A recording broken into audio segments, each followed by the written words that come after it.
Hello నమస్తే, welcome to E6 TV. ప్రస్తుతం మనతో పాటు ఉన్నారు ఫిడికస్ హోమియోపతి నుంచి CEO డాక్టర్ భరద్వాజ్ గారు. హలో డాక్టర్ గారు. హాయ్ అండి. And at the same time అసలు మన బాడీలో ఏ డిసీజ్ వచ్చినా, ఏ ప్రాబ్లం వచ్చినా, ఏ స్ట్రోక్స్ వచ్చినా చాలా రేర్ ఒకప్పుడు. బట్ ఇప్పుడు అవన్నీ చాలా కామన్ అయిపోయింది, just because of our life style, food అంటారు కదా. అసలు లైఫ్లో చాలా స్ట్రెస్, యాంగ్జైటీస్ ఎక్కువైపోతున్నాయి. దీనివల్ల వచ్చే కాంప్లికేషన్స్ ఏంటంటారు? మెయిన్గా స్ట్రెస్, యాంగ్జైటీ మనకు ఉన్నప్పుడు ఏమవుతుందంటే మన బాడీలో ఒక హార్మోన్ రిలీజ్ అవుతుంది. దాన్ని ఏమంటామంటే కార్టిజాల్ అంటాం.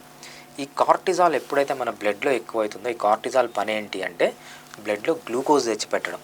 బాగా మజిల్ ఉంది, బాగా జిమ్కి వెళ్ళారు, మజిల్ ఎక్సర్సైజ్ అన్నీ చేశారు, స్ట్రెస్లోకి వెళ్ళారు. ఏం చేస్తుందంటే ఈ కార్టిజాలు ఈ మజిల్ని బ్రేక్ డౌన్ చేసి గ్లూకోజ్ లాగా కన్వర్ట్ చేసి మీ బ్లడ్లో పెడుతుంది.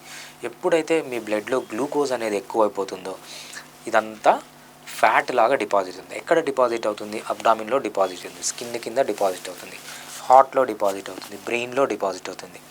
ఎప్పుడైతే హార్ట్లో డిపాజిట్ అవుతుందో హార్ట్ అటాక్స్ వస్తాయి. ఎప్పుడైతే బ్రెయిన్లో డిపాజిట్ అవుతుందో అది పెరాలసిస్ లాగా వస్తుంది అనమాట.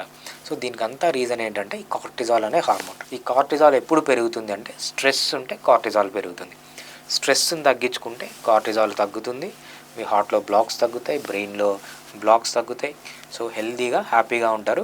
ఫస్ట్ స్ట్రెస్ అనేది మెయిన్గా హార్ట్ అటాక్స్కి కానీ బ్రెయిన్ పెరాలసిస్ కానీ కాజ్ అవుతుంది. సో వీటికంతా లైక్ మనం కొంచెం లైఫ్ స్టైల్ కూడా చేంజ్ చేసుకోవాల్సి ఉంటుంది. స్ట్రెస్ తగ్గించుకోవాలి. Yeah, okay.